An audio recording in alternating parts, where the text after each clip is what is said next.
दरम्यान पुण्यामध्ये काल तुफान पावसानं हजेरी लावली होती आणि त्यामुळे पंतप्रधानांच्या सभास्थळी सध्या चिखलाचं साम्राज्य पाहायला मिळतंय। आजही पुण्याच्या काही भागांसाठी रेड अलर्ट जारी करण्यात आलाय। त्यामुळे पंतप्रधानांच्या दौऱ्यावरती पावसाचं सावट असणार आहे। त्यामुळे गरज पडल्यास मोदींच्या सभेचं ठिकाण बदललं जाण्याची शक्यता आहे। पुण्यातील गणेश कला क्रीडा मंच इथल्या जागेचाही विचार आयोजकांकडून सध्या सुरू आहे। एसपी कॉलेजच्या मैदानामध्ये ही सभा होणार आहे, पण या मैदानामध्ये सध्या प्रचंड चिखल साचलाय। हे चिखल दूर करणं आत्ताच्या घडीला तरी कठीण वाटतंय।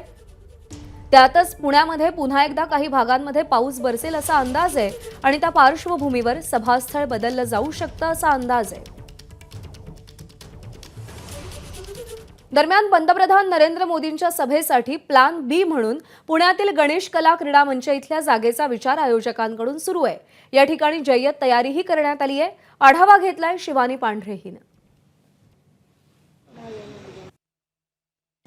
पंतप्रधान नरेंद्र मोदी हे आज पुणे दौऱ्यावर आहे आणि यांच्या या दौऱ्यावर पावसाचं सावट आहे। कालपासनं पुण्यात जोरदार पाऊस सुरू होता आणि त्यामुळे त्यांचे जे सभास्थळ आहे एसपी कॉलेजचं मैदान, त्या मैदानावर चिखलाचं साम्राज्य पसरलंय आणि यामुळे आता पंतप्रधान नरेंद्र मोदींचं सभास्थळ बदलले जाण्याची शक्यता आहे।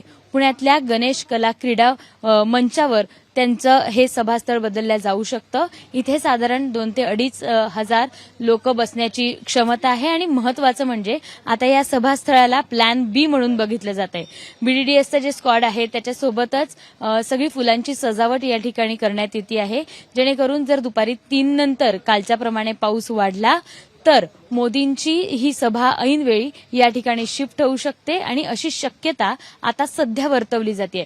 मात्र पावसाची शक्यता आणि दुपारपर्यंतचे जे वातावरण असेल ते पाहून अंतिम निर्णय घेण्यात येणार आहे। साधारण एनएसजी वाले हे सगळे निर्णय घेताना मान्यता देत नाहीत किंवा त्यांना वेळ लागतो हे सगळं एक्सेप्ट करायला।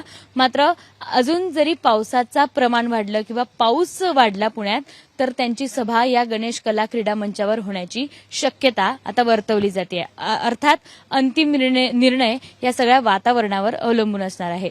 कॅमेरामन विजय राऊतसह शिवानी पांढरे, एबीपी माझा, पुणे। एबीपी माझा, उघडा डोळे बघा नीट।